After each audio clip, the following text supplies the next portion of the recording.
Good morning class. BCom semester 3 के इस ई lecture में मैं गौरव महात में आप सभी का स्वागत करता हूँ। व्यवसायिक संप्रेषण एवं प्रबंधन इस विषय से संबंधित हमारी ई क्लास यूनिट नंबर 3 से इसमें आज का हम लोग बहुत सारा पोर्शन देखने वाले हैं। पूर्व के कुछ लेक्चर्स में हमने यूनिट नंबर 1 और 2 को कंप्लीट किया है। यूनिट नंबर 3 का महत्वपूर्ण पोर्शन यहाँ पर हमारा शुरू है, जिसमें कि हम संगणक और संप्रेषण इन दोनों के संबंधों को यहाँ पर चर्चा इसकी करने वाले हैं तथा संगणक और डिजिटल और जो मॉडर्न कम्युनिकेशन के टूल्स है उन सब का यहाँ पर हम लोग डिस्कशन करने वाले हैं।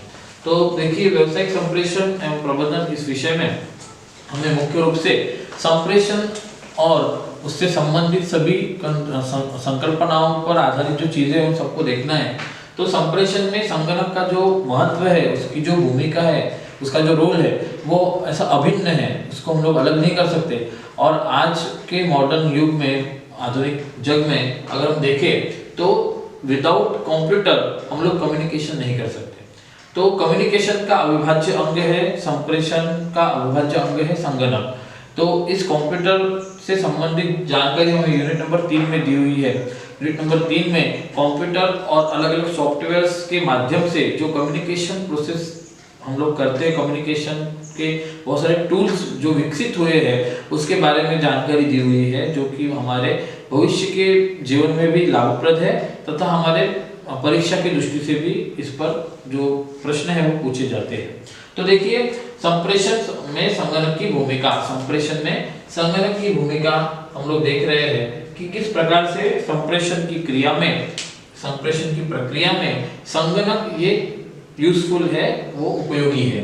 तो देखिए, संगणक जो होता है वो संप्रेषण की प्रक्रिया में क्रिया का एक, हम लोग बोल सकते हैं कि वो प्राण है, लाइफ ब्लड है, कि जिससे संप्रेषण बहुत इजी तरीके से, बहुत ही आसानी से होता है। तो सबसे पहला पॉइंट है यहाँ पर जानकारीदायक। देखिए, कंप्यूटर जो होता है वो सदैव माहितीप्रद होता है, जानकारी देने वाला होता है। तो संप्रेषण की प्रक्रिया, संप्रेषण का अर्थ यही होता है कि शेयरिंग ऑफ आइडियाज या फिर किसी को कुछ इंफॉर्मेशन देना। तो ये कार्य कौन करता है? संगणक करता है। अगर संगणक के माध्यम से संप्रेषण किया जा रहा है तो संगणक ये जानकारी देने वाला वहां पर होगा। तो मुख्य कार्य ही संप्रेषण का है, जानकारी देना। तो flow of ideas, flow of thoughts जो होते हैं वो भी हमारे संगणक से, कंप्यूटर के द्वारा क्या होते हैं, फ्लो उसका होता है और लोगों तक वो जानकारी पहुंचती है। तो संगणक जो है वो महत्वपूर्ण है हमारे संप्रेषण में, जानकारी देने वाला जो होता है वो उसकी भूमिका है, वहां पर एक रोल है, वो प्ले करता है लोगों तक जानकारी पहुंचाना।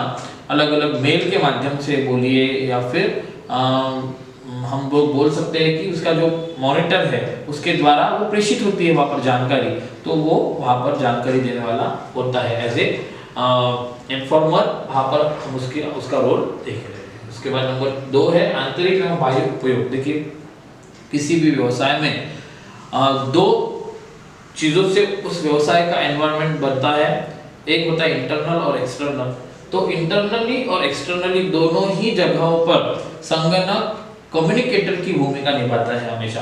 तो आंतरिक जब इंफॉर्मेशन होती है, इंटरनल या फिर इंटरनल कम्युनिकेशन होता है, वो सभी का सभी कंप्यूटर के द्वारा संचालित होता है कंपनी के अंदर, व्यवसाय में। जैसे कि हम लोग डाटा एंट्री करते हैं, हम लोग अलग अलग अकाउंटिंग के सॉफ्टवेयर को यूज करते हैं।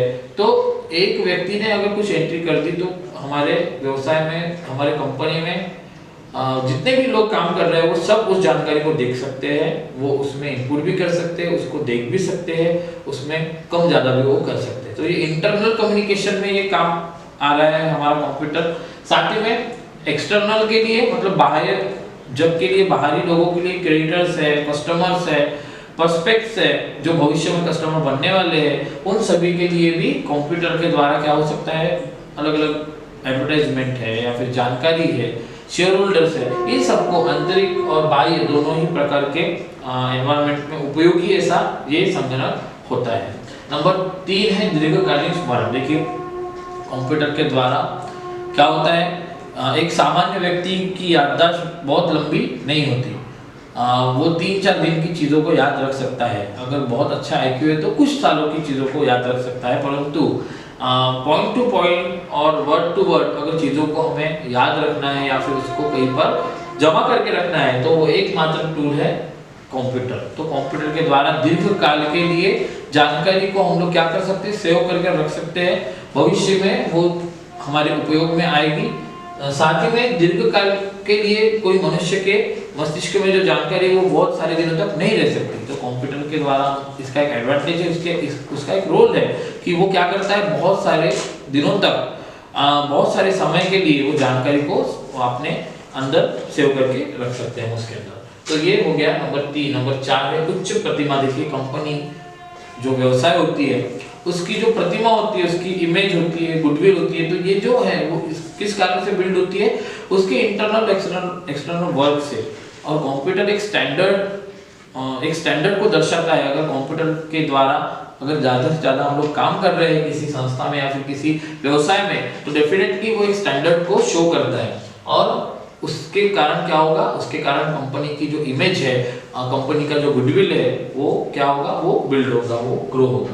तो उच्च प्रतिमा का भी द्योतक है कंप्यूटर संगणक। उसके बाद है विज्ञापन। देखिए विज्ञापन में बहुत सारा खर्चा होता है और कंप्यूटर के द्वारा इजीली हम लोग फ्रीली इसको एडवर्टाइजमेंट जो होता है वो हम लोग कर सकते हैं आजकल इंटरनेट के माध्यम से। और विज्ञापन ऐसा वैसा नहीं, तो global advertisement, mass communication possible है हमारे कंप्यूटर के द्वारा। तो अगर हमको नेशनल इंटरनेशनल लेवल पर विज्ञापन देना है तो ये इसका भी काम, विज्ञापन एक कम्युनिकेशन ही है, एक्सप्रेशन ही है, लोगों तक जानकारी पहुंचाना। तो ये विज्ञापन का कार्य भी हमारा जो संगणक है वो करता है, उसकी भूमिका है लोगों तक विज्ञापन पहुंचाना। तो ये एक उसका रोल हो गया। आखिरी का जो रोल है वो है विचारों का आदान प्रदान। देखिए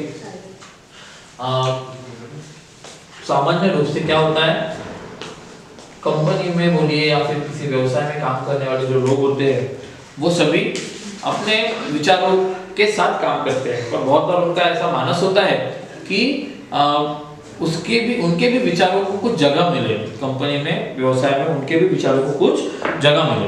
तो उस जगह को देने का काम कंप्यूटर के द्वारा संभव है। अगर मेल है और अलग अलग चीजें हैं, फीडबैक होते हैं, उस फीडबैक के द्वारा क्या होता है, कस्टमर्स भी अपने विचारों को कंपनी को बता सकते हैं कि हमारे हमको इस प्रकार के प्रोडक्ट्स की रिक्वायरमेंट है, या फिर उन्होंने जो प्रोडक्ट्स बनाए हैं उसमें और त्रुटियां कहाँ पर है और हम लोग और उसमें क्या डेवलपमेंट कर सकते हैं। तो इन सब विचारों का आदान प्रदान, या फिर कर्मचारियों को भी अपने विचारों को रखने का एक टास्क मिल जाता है हमारे संगणक के द्वारा। तो इस प्रकार से संगणक जो होता है वो संप्रेषण का प्राण है। संप्रेषण का जो है हम बोलेंगे उसको कि लाइफ ब्लड है, कि इसके द्वारा ही संप्रेषण की प्रक्रिया आधुनिक जग में पूरी होती हुई हमें नजर आती है।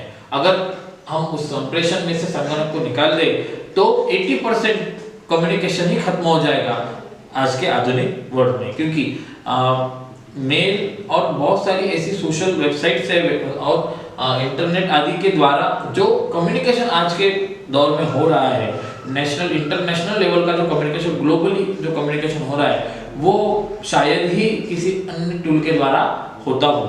तो ये जो है बहुत महत्वपूर्ण है संगणक हमारे संप्रेषण में, उसकी जो भूमिका है वो अविभाज्य सी उसकी भूमिका है।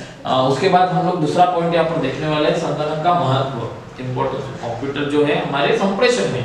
संप्रेषण में संगणक का क्या महत्व है, तो अभी हमने जो रोल देखा, डेफिनेटली वो रोल भी हमें संगणक के हमारे संप्रेषण में महत्व को दर्शाता है। तो साथ ही में उसके कुछ और पॉइंट्स भी हम लोग देख लेंगे कि इसका महत्व क्या है हमारे संप्रेषण की क्रिया में। तो संप्रेषण में इंटरनेट और ईमेल का जो रोल है वो आपको एडिशनली बताने की आवश्यकता बिल्कुल ही नहीं, मुझे ऐसा लगता है, क्योंकि इंटरनेट और ईमेल का यूज वर्ल्ड के कोने-कोने में आज हो रहा है और इसके द्वारा क्या हो रहा है, कम्युनिकेशन फॉरवर्ड हो रहा है, कम्युनिकेशन कंटिन्यू हो रहा है और एक कम्युनिकेशन को नया आयाम यहाँ पर मिलता हुआ हमें दिख के पड़ता है कि संगणक एक महत्वपूर्ण टूल है जिसके द्वारा इंटरनेट और ईमेल के माध्यम से हम लोग एक जगह से दूसरी जगह पर कम्युनिकेशन कर सकते हैं और ये ग्लोबली एक्सेप्टेबल है और ग्लोबली ये होता हुआ हमें दिखाई पड़ रहा है। बहुत ही महत्वपूर्ण है संगणक हमारे कम्युनिकेशन में। नंबर 2 है वीडियो चैट जो है, अब एक वीडियो चैट भी एक ऐसा ऐप है बोलिए या फिर ऐसा सॉफ्टवेयर है जिसके माध्यम से हम क्या करते हैं, जिसके माध्यम से एक जगह पर अगर कोई व्यक्ति है तो वो प्रत्यक्ष के जैसा एक जगह पर से दूसरे जगह पर दिखाई देता है और बात उसमें हम लोग कर सकते हैं, विचारों का आदान प्रदान कर सकते हैं, कम्युनिकेशन कर सकते हैं। इसमें एडवांटेज ये है कि दोनों ही पार्टी एक मिनट को देख सकती है। तो इससे क्या होगा, बहुत सारी जगह पर जो बॉडी लैंग्वेज है, जो आई कांटेक्ट है, इन सब चीजों को भी वहां पर कवर हम लोग कर सकते हैं प्रत्यक्ष रूप से। देन नंबर 3 है सोशल नेटवर्किंग। देखिए सोशल नेटवर्किंग जो है वो बहुत ज़्यादा पैमाने पर आज सब तरफ यूज होते हुए हमें दिख रहा है। तो जो सोशल नेटवर्किंग है ये भी एक संगणक का महत्व है आज के युग में, कि संगणक का महत्व इसके कारण और ज़्यादा बढ़ गया है सोशल नेटवर्किंग के कारण। सोशल नेटवर्किंग के द्वारा हम लोग क्या कर सकते हैं, कम्युनिकेशन कर सकते हैं। व्यवसाय के अंतर्गत जो लोग काम कर रहे हैं उनके अलग अलग डिपार्टमेंट्स है, उनके डिपार्टमेंट में जैसे व्हाट्सएप एक सोशल नेटवर्किंग है, फेसबुक सोशल नेटवर्किंग है, तो व्हाट्सएप आदि के द्वारा हम लोग क्या कर सकते हैं, ग्रुप बना सकते हैं और इंटरनली एक में के साथ हम लोग कम्युनिकेशन कर सकते हैं। कस्टमर्स का अगर कोई ग्रुप है तो एडवर्टाइजमेंट वहां पर फ्लो कर सकते हैं। डिपार्टमेंट्स के ग्रुप है तो वहां पर अलग अलग डिपार्टमेंट संबंधित ग्रुप अपने अपने कम्युनिकेशन वहां पर कर सकता है और इसके लिए उन्हें ज्यादा एफर्ट्स की भी आवश्यकता नहीं पड़ती। तो सोशल नेटवर्किंग भी संगणक का महत्व को दर्शाता है। नंबर 4 है जलद प्रेषण। देखिए अगर कोई एक मैसेज हमें 10 लोगों को बताना है तो उसको 10 बार फोन करना पड़ेगा या फिर 10 लेटर अलग अलग बनाकर उसको भेजने पड़ेंगे या फिर प्रत्यक्ष रूप से उनकी हमें भेंट करनी होगी तो ही हम कोई मैसेज उनको कन्वे कर पाएंगे। परंतु संगणक के इस युग में संगणक संप्रेषण संगणकीय संप्रेषण के इस युग में क्या है, एक जानकारी हम लोग मास लेवल पर बहुत सारे लोगों तक ग्लोबली पहुंचा सकते हैं और उसके लिए हमें ज्यादा एफर्ट्स की भी आवश्यकता नहीं पड़ती। जलद प्रेषण होता है एकदम एक बटन दबाते ही संपूर्ण विश्व उस जानकारी को, उस वीडियो को, उस माहिती को, उस डाटा को देख सकता है और ये कैसा होता है, एकदम शॉर्ट टाइम में, बहुत कम समय में ये हो सकता है संभव। जलद प्रेषण ये भी इसका महत्व है। नंबर 5 है विस्तृत व्याप्ति। देखिए संगणक की जो क्षेत्र है उसका जो स्कोप है वो बहुत ज्यादा है और इसमें कुछ मर्यादा नहीं होती। इसमें जो जानकारी हम लोग अपलोड कर सकते हैं, इसमें रख सकते हैं, वो बहुत ज्यादा बड़ी भी हो सकती है, बहुत ज्यादा हम लोग उसमें जानकारी दे सकते हैं। परंतु अगर हम इसको मैन्युअली अगर करते हैं तो ये यहाँ पर इसकी मर्यादा, बहुत सारी मर्यादाएं सामने आती है, लिमिटेशंस आते हैं, परंतु कंप्यूटर में से कोई लिमिटेशंस नहीं होते। नंबर 6 है कम खर्च। बहुत ही महत्वपूर्ण ऐसा पॉइंट है ये। इस स्पर्धा के युग में अगर हमें सर्विस सेक्टर हो या फिर कोई भी प्रोडक्ट वाली कंपनी हो, सभी के लिए आवश्यक है कि वो कम से कम खर्च करें। और कम्युनिकेशन में अगर हम लोग ज्यादा खर्च करते हैं, विज्ञापन में ज्यादा खर्च करते हैं, तो ये सब चीजों में अगर खर्च होता है तो इसका परिणाम हमारे प्रॉफिट पर, हमारे कॉस्ट पर होता है। और इससे बचने के लिए संगणक, इंटरनेट और ये जो डिजिटल मोड्स है ये बहुत ही महत्वपूर्ण है, जिसमें कि कम खर्चों में मेल करने के लिए क्या खर्च लगता है, बिल्कुल नगण्य ऐसे खर्च में हम लोग मास लेवल पर कम्युनिकेशन कर सकते हैं संगणक और इंटरनेट के द्वारा। साथ ही में यहाँ पर कम समय में, कम खर्च में बहुत ज्यादा काम हम लोग कर सकते हैं एफर्टलेस तरीके से।